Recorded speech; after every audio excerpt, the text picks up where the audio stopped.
So it's kind of an experiment today. I have my graduate class here. I normally kind of talk about papers in graduate class and we discuss them. And we were going to cover this anyway, so I thought it might be interesting to cover it with you guys all. Feel free to interrupt or ask any questions, and we can talk about the papers as we go.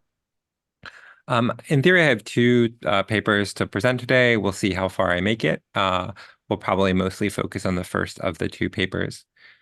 Since we're on YouTube, I will do a quick advertisement. I have a YouTube channel that I've been kind of diligently updating this semester. So if you're interested in this sort of material, I have a lot of other talks about kind of various things in large language models and related topics on that channel to check out.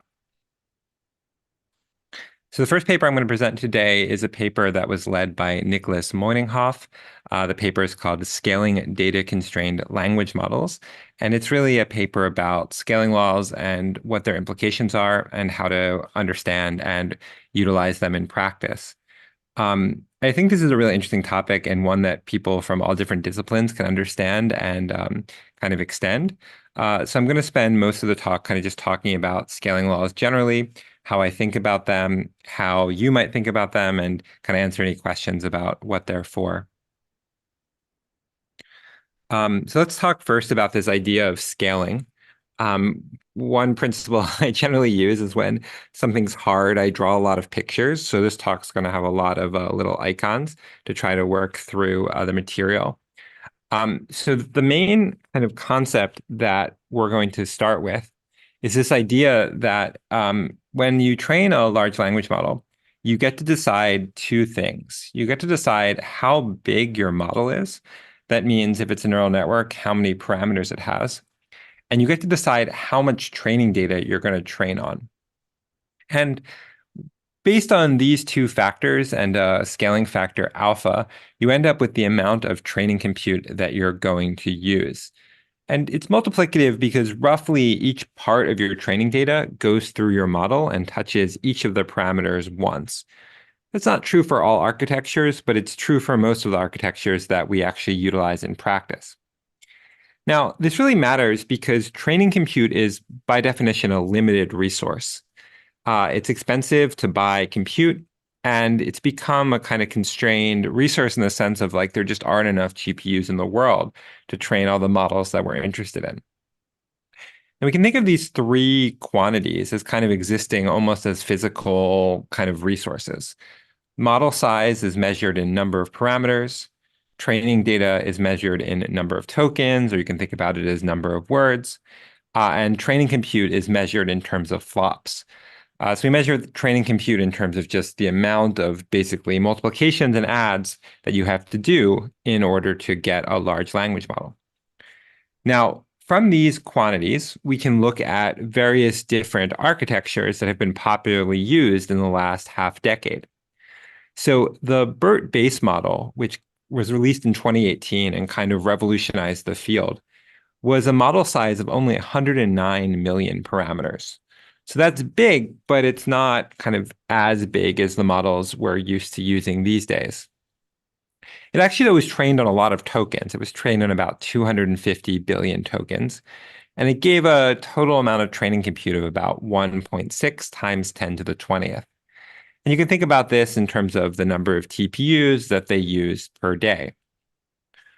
A model like GPT-3 scaled up in parameters a huge amount. So it went to about 175 billion parameters, but it didn't actually use that many more training tokens. It ended up using about 300 billion.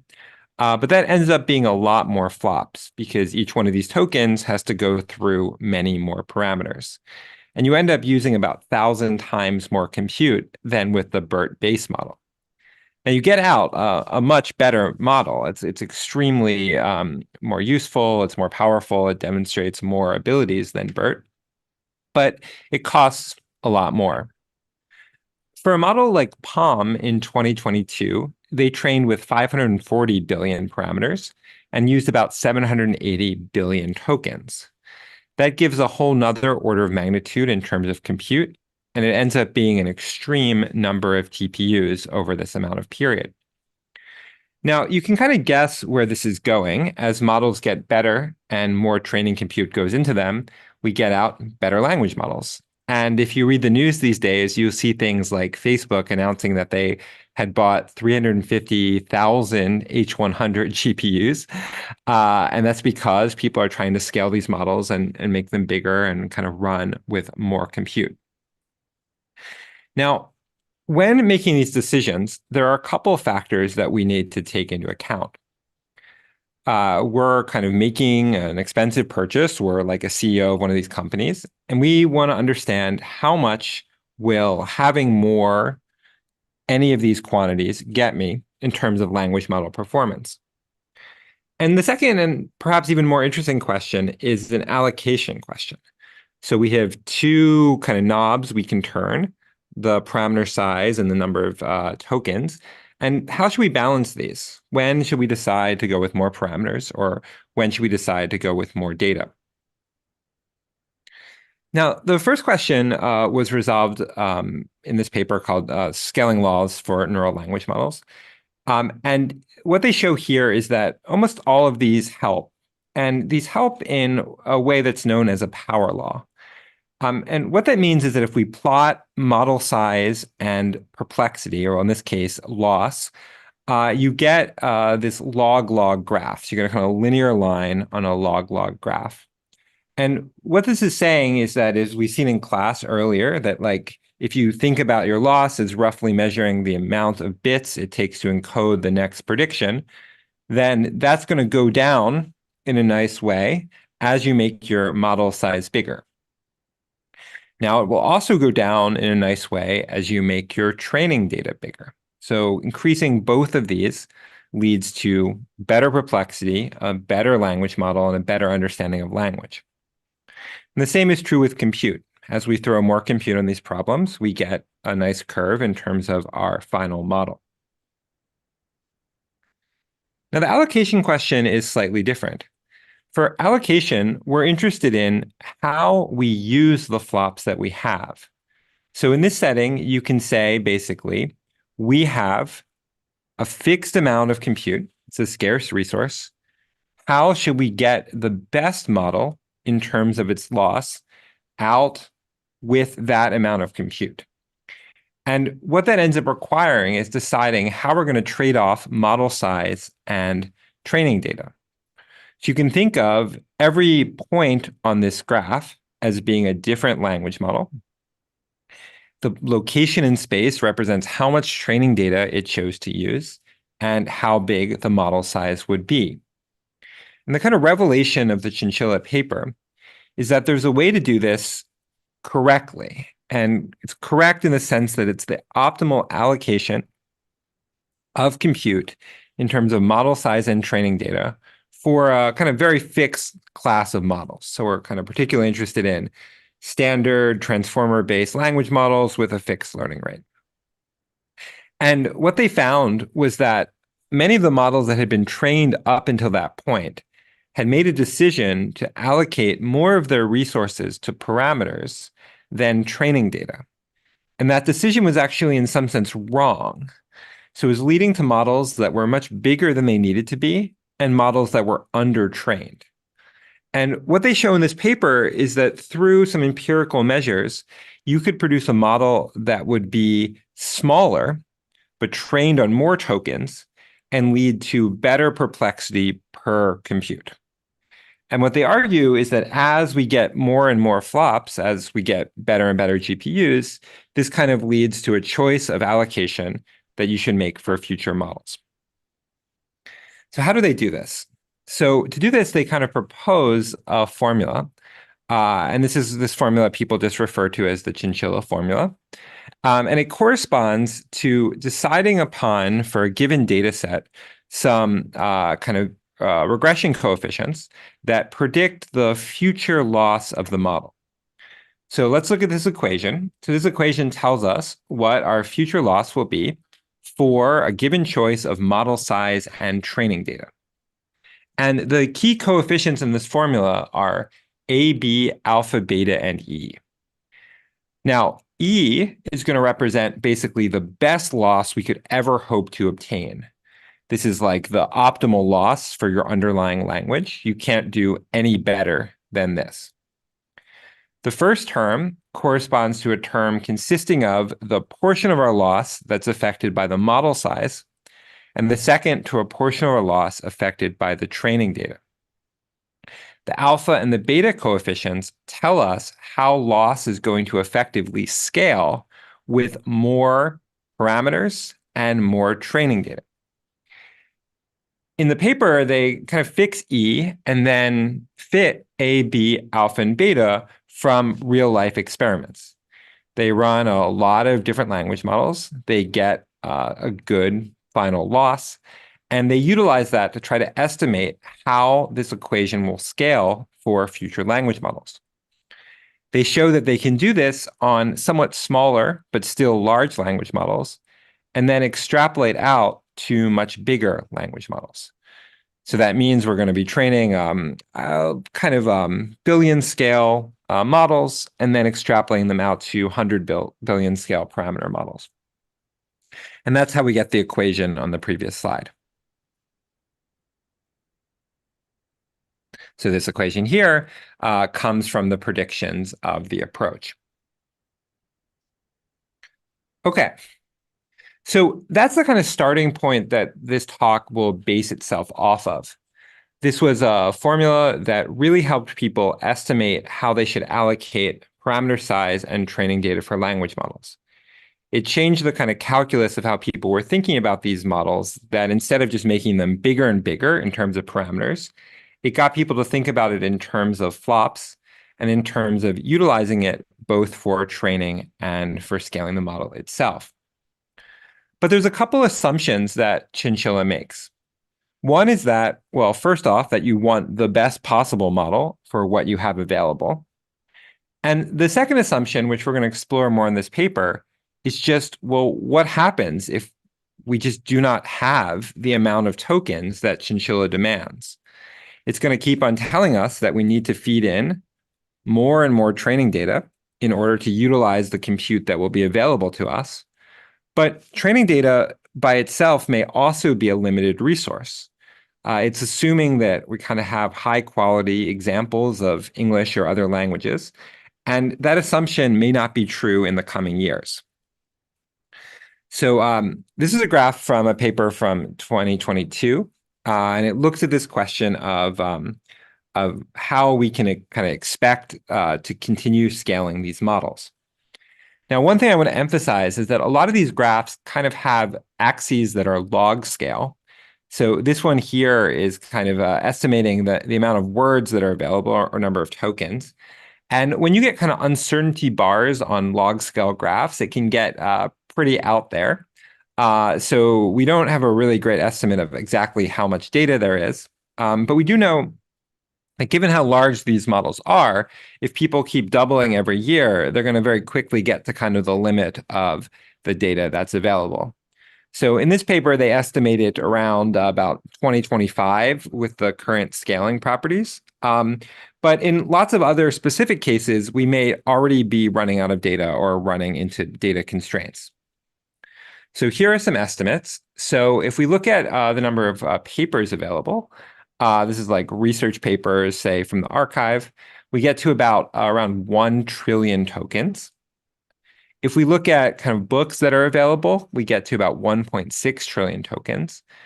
And you can add in other sources like Wikipedia, which are very high quality, but are just actually not that big in the scheme of things. So, I mean, Wikipedia is obviously massive, but we're talking about these kind of asymptotic order of magnitude properties, assuming there's just a kind of arms race to get bigger and bigger language models. When we add in code, you get to about 14 trillion tokens. But code is very redundant, and it may not kind of really provide kind of the full value that general purpose language might provide. And another problem that we talked about earlier was if you want to train a language model for a specific language. So one of the motivations for this paper was training a language model for Finnish. And we estimated that there were about 38 billion tokens in Finnish available. So that's kind of already below some of the numbers we've seen for other languages. Great. So the kind of goal of this paper is to understand a bit better what you do in cases where you just may not have enough data available. And the first thing you might just say is that, well, we should repeat the data. We do that all the time in machine learning. You run multiple epochs on the data itself. But one thing we noticed when we read these papers was that there are some reasons why people just were not doing this in practice. If we read the GPT-3 paper, they say the data is kind of carefully sampled without replacement. And in the PaLM paper, they write that they avoid repeating data in any subcomponent of the model. Now, part of this is because there's a lot of kind of maliciously repeated data on the web. A lot of this is just really kind of non-IID or kind of issues in the data setting itself. But even beyond that, I think people were trying to go to kind of wide lengths to avoid really spending time training on the data multiple times. And I think what we set out to do in this paper is really just examine this kind of core question of how do we think about repeating data? When is it good? When is it bad? And how does it kind of change some of the questions that you ask when thinking about scaling language models? Okay, so that's the kind of question of the talk. I will actually stop here before I get into the kind of new research to ask if anyone has any questions just about the setting that we're talking about. I think I also have chat if people want to ask there as well. Quick question, like it's more about the chinchilla paper. Like, is the scaling linear? Is the scaling linear in what sense? Like in the number of training data and the so in N and D, like is it like linear in N and D, or like is it alpha is equal to beta, but are the two The key idea of chinchilla is that if you want the optimal loss per flop, alpha and beta are roughly the same, which implies that the model size and the training data should be scaled equally. Mhm. So you want those to be roughly the same as you use flops more. In terms of how that impacts the loss, it's going to impact the loss in kind of a power law. So Right. like you're gonna get your loss better in that way. Mhm. Yeah, cool. One way I think about this is like on this graph, anything off this line is in some sense non-optimal because Mhm. you're either making your model too big for the tokens or using too many tokens for the model size. Mhm. Sasha, I think we have a question in the room. Yeah, go for it. Yes, so I have a question like how do we define the repeat? Like for example, if you have are they exactly the same tokens or sometimes we can randomly sample the different position, right? And then you can get the different, although they are from the same document, but they are like the tokens you see by the model is different. You see what I mean? Like you have different ways to truncate the document, right? Or the text. Yeah, so let's think about it this way. We're going to have an extremely clean data set with a set of documents. We're going to sample a set of documents in each batch, and then we're just going to go through the entire data set that we have. We're never going to split a document ever. In one world, you kind of just keep on going until you run out of compute. And that's what most people do in large language models. They kind of never get to the end of the documents they have available. We're imagining a world where to kind of get to the point you want on the chinchilla graph, you have to basically go through all the documents. And the question is, if you know you're going to go through all the documents, how does that change where you should end up on this graph? Does that answer your question? Okay, I yeah. Okay, great. So let's talk a little bit about what we're interested in. The question we're interested in is to really understand what repeating data means.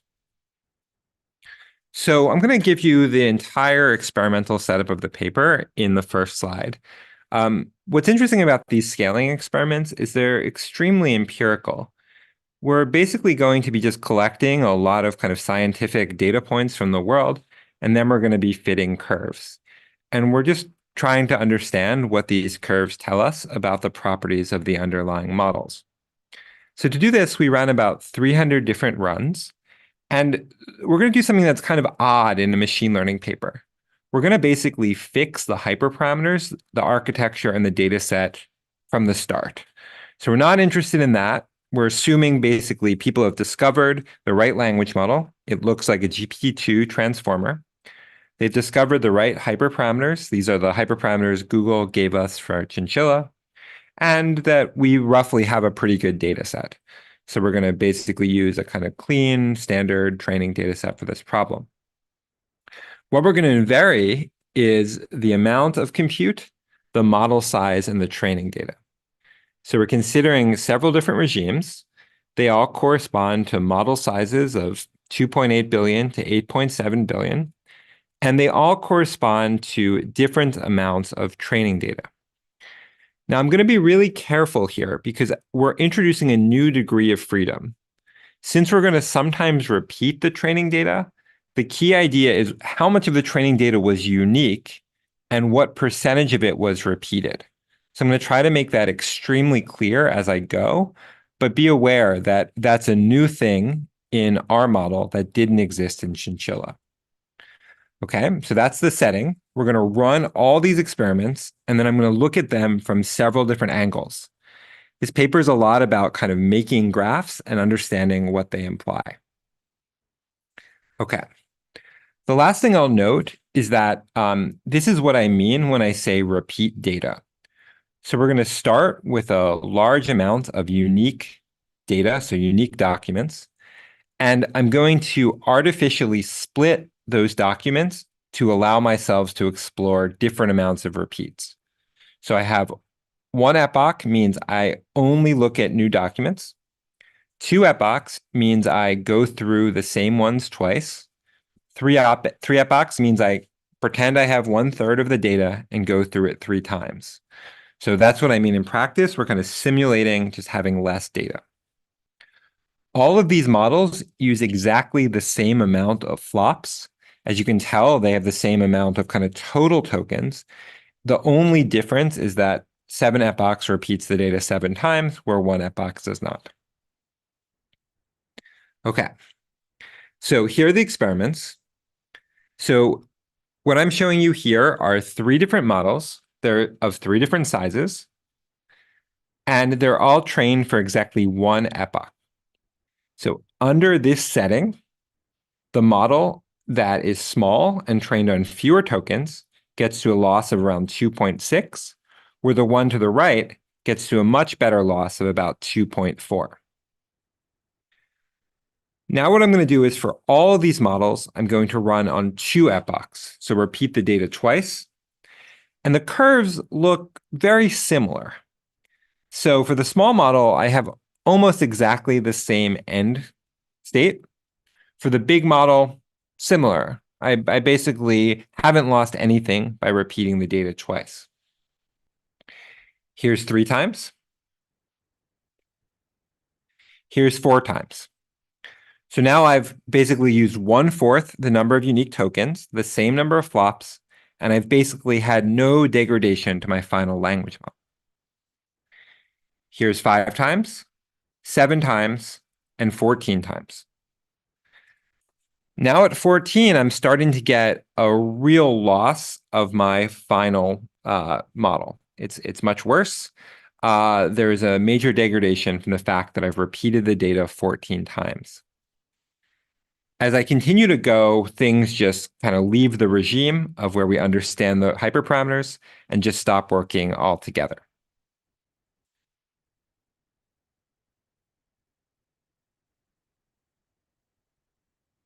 We ran this for another data set and found a pretty similar result, that even kind of with a slightly different data input, we're pretty good up until about 4 epochs, okay at about 7, and then at around 14, it just really kind of gets much, much worse in practice. Okay. So looking at these experiments, we kind of tried to fit the simplest model to try to understand what was going on. The assumption is that data is always good. I don't want to argue that it's ever really bad to repeat the data so many times. But what we find is that per flop, the data is kind of losing its value as we go over it multiple times. So we're thinking about this in terms of an exponential decay, that the first time we see the data, we get kind of all the value out of it. And the second time we see the data, we'll get somewhat less value, and it will continue getting worse as we go. And the argument is kind of intuitively that like the first time you see it, it's new, it's interesting, and the other time you see it, it kind of helps correct for things, but you're not going to get the same kind of a novelty out of it. Okay, so mathematically, we write this in the following way. We think of d prime as the total value of the data, and u as the amount of unique data we have. So this differs from chinchilla in that we now have the number of tokens we trained on and the number of unique tokens we had. And RD is going to be the number of repetitions. So we write it out in terms of this formula, that d prime is the kind of effective amount of data that we have in our system. U is the kind of I have a starting quick unique data. question. Oh, yeah, go for it. So when you are repeating the data, how do you choose which part of the data to repeat? Do you see any difference in your experimental quality, like depending on the part that you are repeating? So just to give you a sense, it's oops, sorry, let's go back here. So this is exactly what we did. So we shuffle the data and then split it in this manner. So Okay, it's that's random totally sample. random. Yeah. And one thing I'll note is that as someone who works in NLP, I find this a little unsatisfying. But these formulas are all pretty asymptotic. They're kind of like the average value of data averaged over 1 trillion tokens. So we're not trying to make kind of distinctions between good data and bad data. We're really just thinking about this in terms of a kind of asymptotic way. Mhm. Make Thank sense? you. Yeah. Cool. Yeah, I found that a little unsatisfying as well, but it's kind of just the way this works. Okay, great. So this is our formula. And basically, these RD star parameters are going to represent basically the a learn parameter kind of telling us what the kind of empirical exponential decay is. So let's think of two cases. So there's one case where we're in a really bad world. If RD star is equal to 0, that implies that if we see the data once, it's totally gone. We've gotten all the value out of it, and there's no benefit at all to repeating the data. If RD star is infinity, then the data never gets worse. We can keep on training. All of this is for naught, and like you could train a model for 10,000 epochs, and it would be basically as good as having fully unique data. So we think we're going to be kind of somewhere in between these two worlds, but the actual empirical value that we extrapolate will kind of tell us what we might do in practice. So that's what we're going to do. We're going to try to run some experiments and try to get a guess of what the D star value should be. Okay, so here are the experiments. I want to just talk through this table first. So the x-axis is the fraction of the training tokens that are unique, and the y-axis is the final test loss. All of these models, again, in each row are going to be trained with the same amount of compute. So each of these points here, I think there are about 6 of them, represent different models, all trained with the same amount of compute, but different number of unique tokens. What we see is that the values get worse over the x-axis, which implies that there's some degradation from seeing a token more than once. The dotted line, that represents the best possible RD star is infinity value. And the dashed line, the one that goes up, that represents a worst case value where things were particularly bad and we didn't get any value from repeating data. And what we see is something in between those two worlds. And the curve, the kind of yellow line, represents our fit to the data points. And that's going to give us a basically empirical guess at what we think our D star is. Here's the same experiment, now with a bigger model. And we see that these 6 points also kind of end up in between the two worlds. And finally, here is our largest model. Now, all three of these cases fit pretty well with our extrapolated line. This implies that a kind of exponential decay is a reasonable approach for fitting these data points, and also that we can kind of guess a generic value for our D star. We can also look at how we would extrapolate this out in practice. For this graph, the x-axis represents the total number of training tokens, and the y-axis is the final test loss. What this curve tells us, again, showing the perfect world and the worst case world, is what we think our final loss would be for more numbers of unique tokens. So if we start with basically here and keep on repeating, we continue pretty good, almost near the optimal chinchilla line until about 4 to 7 epochs. Then we kind of curve off that line and get worse. Here's what this looks like for the bigger model, and here's what it looks like for our final size. And this gives you a kind of sense of the kind of punchline here, that we can kind of move the curve somewhat over in time, but eventually we're going to hit a point where we just don't get any more marginal value from continuing to repeat our data.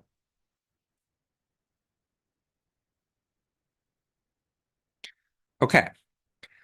So given these formula, we can go back and look at the chinchilla formula, and we're going to replace both n and d with our new values.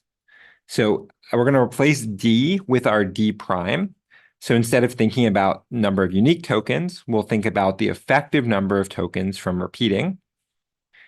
And then we're going to replace n with a new value that also keeps into account the fact that we're learning our model from repeating tokens. If we just do one epoch, the formula becomes equivalent to the original chinchilla formula. But this also allows us to estimate what the curves will look like under scenarios where we have to repeat data. And in particular, when we estimate these two formula, we get the following two values. The important one being this R star D formula, which roughly tells us the amount of epochs we would need to go for data to become basically worthless. So we see that after about 15.4 epochs, our data just stops being useful, and we kind of just get a straight line here. So you kind of see where it curves off of the formula you might expect.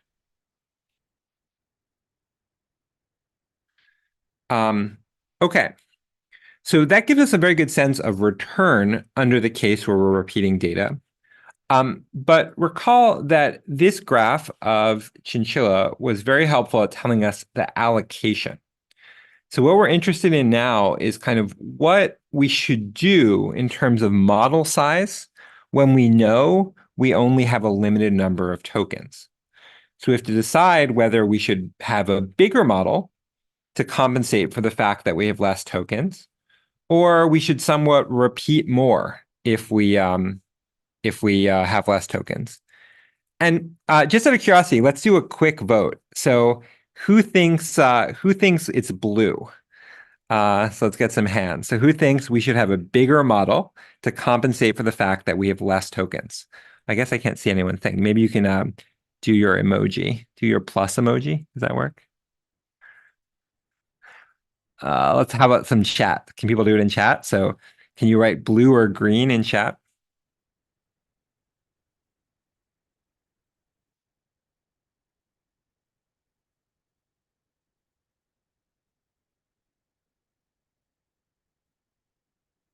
Wow, we're like totally equal.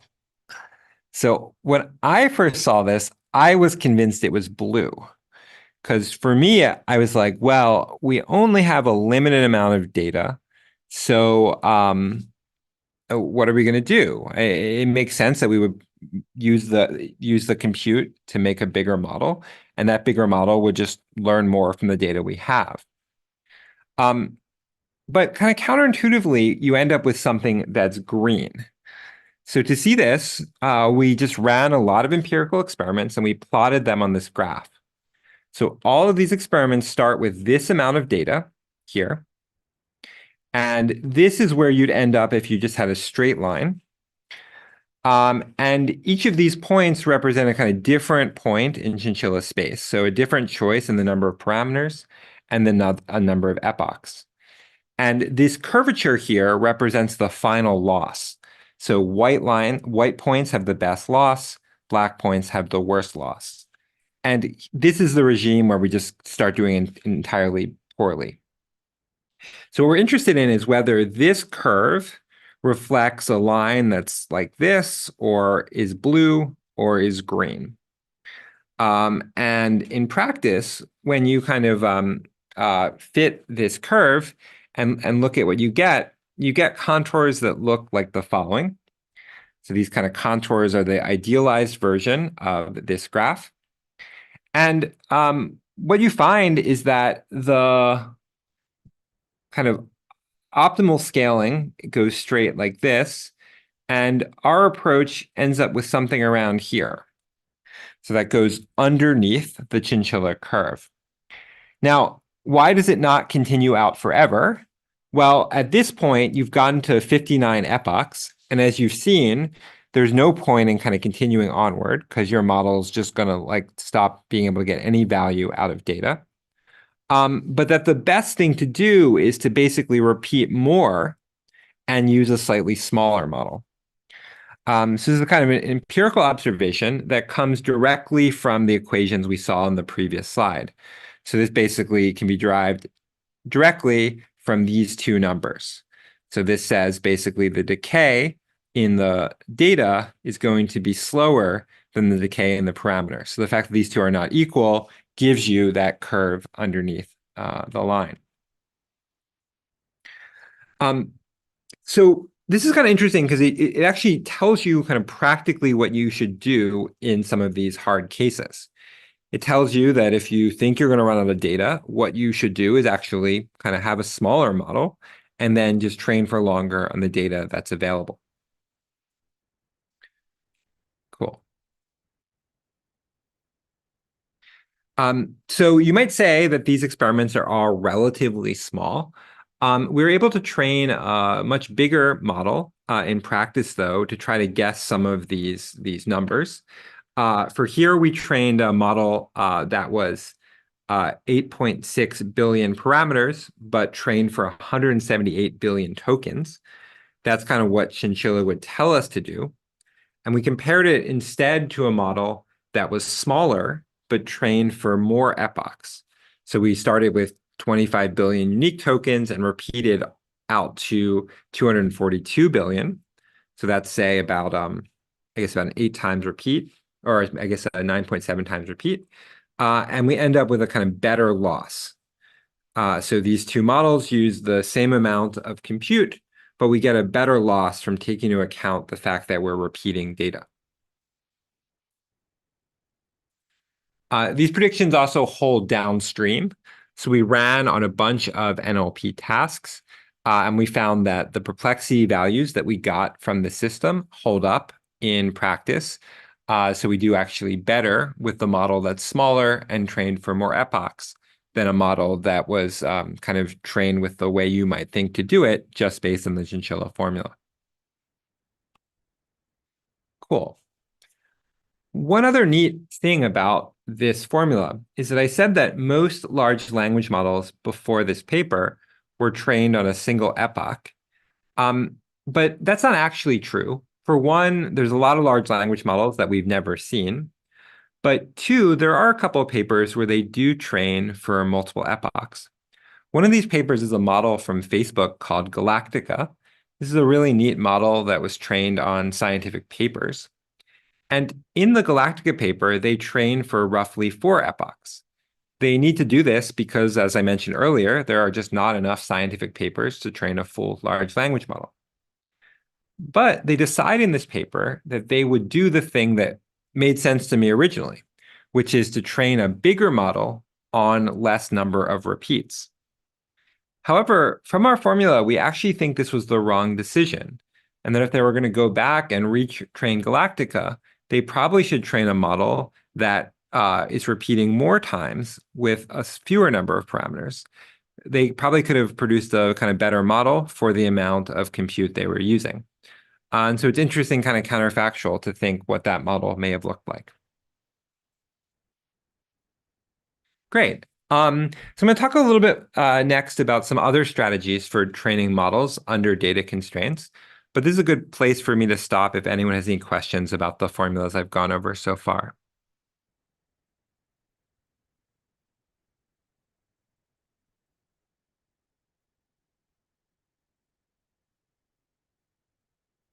Okay, great. So let me briefly go through some of the complementary strategies we've seen in practice. And then I'll talk briefly about a related work. So we've mostly talked about repeating data so far, but there are some other strategies you might utilize. One is that you could simply fill the remaining amount of your budget with other sorts of data. So for instance, you might fill with code data to fill out your compute budget. Another idea might be that if you have lots of data, you might actually want to only use the good data and then explicitly repeat it. This makes sense if you think good data is maybe more valuable and the impact of the diminishing returns from the decay of the data would be worth it. So we looked into a couple of these strategies at different data budgets. The kind of main thing we saw is that filling with code data is actually extremely effective. That if instead of repeating the data, you simply fill in whatever you have left in with code, you oftentimes kind of do as well as you would have with just language data. So one strategy would be to simply, if you start with, say, 25% of data, to maybe repeat once and then fill the rest with code. That gives you a way to basically use your compute and still learn with the flops that are available. We also found that in certain circumstances, we get really nice results from a method known as perplexity filtering and then repeating. So the yellow star represents a decision to filter out the data to only the really good data and then explicitly repeat it in practice. And we found that that can actually make your model better than just using the data you have. You can think about this as just removing a lot of documents that you don't think will be valuable to your end task. However, in other scenarios, we found that this could actually be harmful. So this orange star represents a filter known as deduplication. And we found that kind of using too much deduplication can actually hurt the model in practice.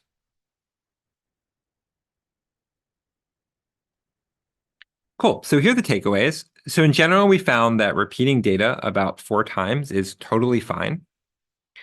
You shouldn't be scared to do this, and most of the time it will probably work. We also found that using about 50% of code data is fine. And this might be because a lot of tasks can benefit from seeing code. It seems to teach the model interesting skills that generalize downstream. I don't really know why this happens yet, but it's an interesting phenomenon. Finally, we found that it can be very valuable to filter down to a subset of quality data and then utilize repeating as part of your strategy. Obviously, this is limited. If you just need more data, it can be hard to get, but this can improve your model in practice. Cool. And finally, as part of this paper, we, or as a kind of follow-up paper, some of the authors of this work actually utilized this to train a model for Finnish. They were able to show that with 8 epochs of repeated data, they were able to improve the loss of the model and actually produce a nice Finnish language model. We've also noted that similar approaches to this have been used in a lot of other open source language models since we published the work. And then there's a lot of mystery in this area that there might be use of this technique in other approaches, but some of them we no longer know exactly how they work or how they're training the model in practice. Cool. Okay, so I have about 12 minutes left. I'm gonna kind of switch gears now and talk about kind of one other paper. I think it's pretty interesting and related, although it's a slightly different technique. This is recent work that I did with some colleagues at Hugging Face, and it's about kind of the question of once you've scaled the language model, how do you actually make it better and useful in practice? The approach is known as direct distillation of LM alignment, and the particular model is known as Zephyr. Okay, so we've talked a lot about scaling. People in the open source now kind of know how to train relatively good language models. These models are available, you can utilize them, and you can kind of do interesting things with them.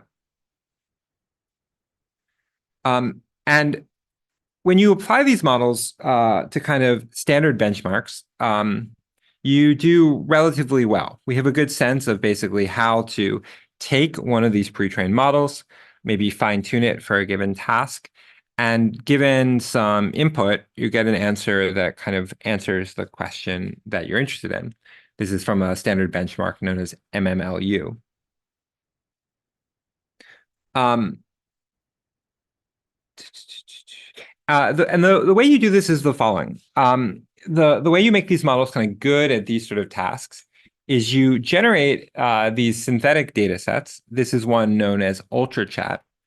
And you do this by utilizing a better language model, such as GPT-4, where you kind of take that language model, you generate a set of questions on all sorts of different topics. You filter down to the good questions, and then you kind of utilize these as a way to have a dialogue with the system itself.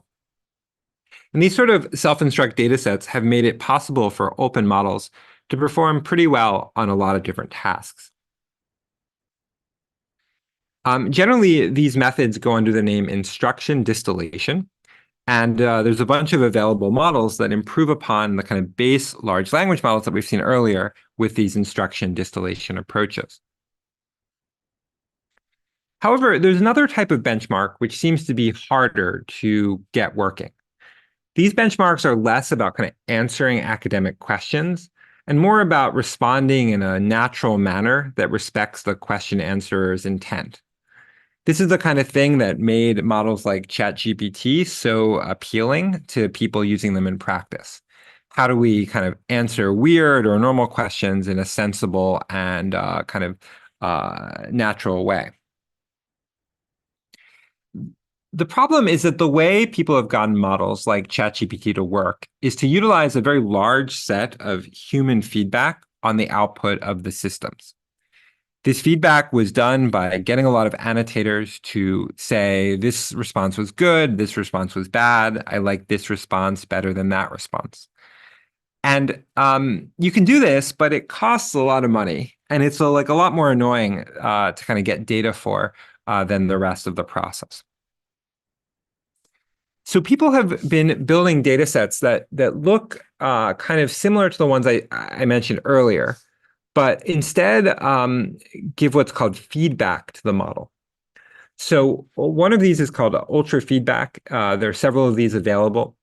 The way these work is to try to simulate this part of the training process to get something like human feedback to the responses of language models.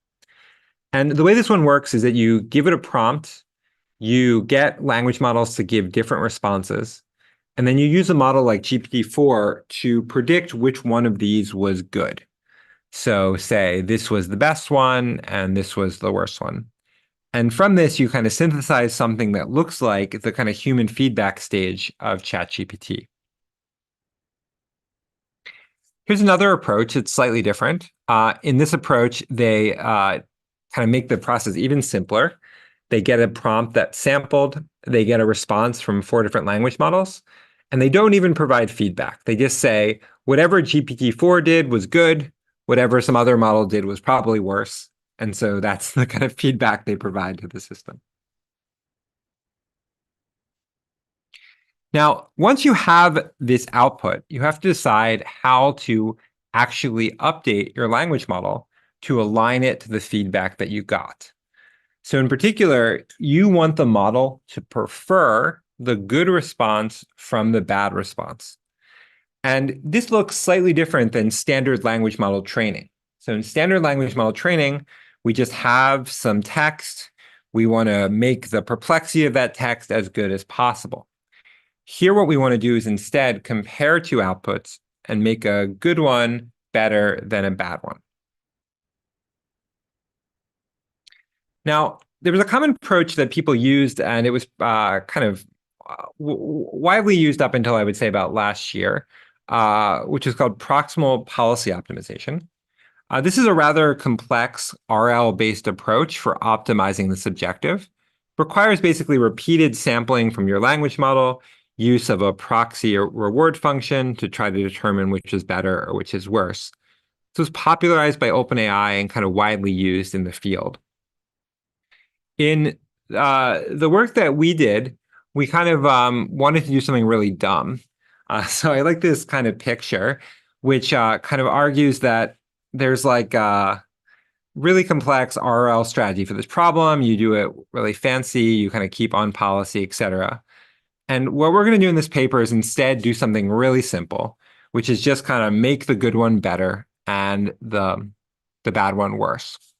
And the kind of goal of this paper was just to show that this simple method works in practice, and you could train pretty good language models from this approach. Now, given that I went a little over time, I'm going to go through this slide relatively quickly. It's not critically important, but the kind of main story is on this slide. We're going to kind of experiment with using a much simpler way of doing preference optimization than what other people were doing in the literature. And we're going to apply it to this problem of fitting this data set. So we're going to fit basically this data set in practice. So I'll put the slides online if people want to go through it in more details. But the main idea is basically make the good one get better, the bad one get worse. So here's our whole approach. So the first thing we do is we start with a model like Llama. Take Llama and train it on the kind of academic data sets to make sure it's like pretty good to start with. Kind of utilize those to get into a good place. Then we're going to use an AI feedback model, which will answer a lot of questions and determine what are good answers and what are bad answers. And then we're basically going to use this simple approach known as DPO to basically fit the new model to those preferences. And by doing that, we'll get a model out that was entirely just from an open source approach, utilize better language models to help improve our model. And we're going to compare it basically on how good it is at answering questions in practice. And what we find is that when we take a very good off-the-shelf language model, this is a model called Mistral, it was kind of the best model at the time, we train it with this approach, and it just works a lot better. So across the different experiments we found, the Zephyr model is just better at responding to human questions than all the previous models of the same size and nearing some of the models that were much larger. We see this on several different data sets and several different domains. Here's another one. And also when real humans look at the output of the system itself. So the model gets a very good ranking comparable to much larger language models when we use this, this feedback approach. What was neat was that a bunch of people after this model came out took the same idea and applied it to much larger language models. So this is work from AI2, where they applied the model to a 70 billion parameter model. And they found they basically produced nearly the kind of the best off-the-shelf models for this task. So basically very close to GPT performance, way better than any other open source model for this problem. And this is roughly with the same idea I showed before, this kind of multi-step tuning approach. Cool. and several other of these have come out in recent years or recent weeks. Sorry. This field moves extremely quickly. These kind of open source large language models. There's like dozens of these now with different names. A lot of them use variants of this approach to kind of improve their performance in practice. It's a really fast-moving field, and lots of interesting models are coming out every day. But yeah, we're seeing kind of performance improve over time. Cool. This is the current leaderboard, I think, when I gave this talk, and I think all these models use roughly this approach. Cool. Okay, so I think I'll end there. In conclusion, I think we've seen two different approaches in this talk. The first was about how you scale the actual training of the language model. That part is all about just utilizing your compute in the best way possible, making sure you're taking advantage of the data you have, that the data is high quality, and that you're repeating it in the right manner. Second part of the talk was more about how you actually utilize these approaches in an open manner, how you make them better, and how you actually make them answer the questions that you're interested in using in practice. All of these approaches are open source. You can get all the code and methods for both of them, and people have been kind of playing with them in practice for these systems. Cool. Thanks so much, and yeah, I'll stick around if anyone has any questions.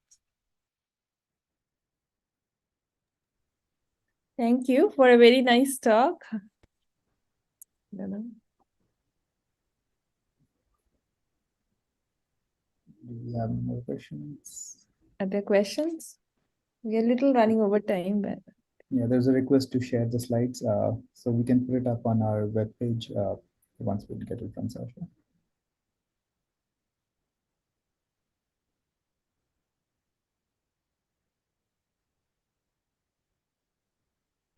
Okay, great. So if you're a student in my class, feel free to take off. I'll see you guys on Wednesday. We'll talk a little bit about this more in class and get started. Also, I posted a paper for our class as well. Anyone else has any questions, feel free to email me or find me on Twitter. Both these talks are on YouTube. I'll post the links as well if you want to go through them in detail. okay, thanks a lot. It was very interesting to me. Yeah. And I guess like people asked a few questions during the talk. So if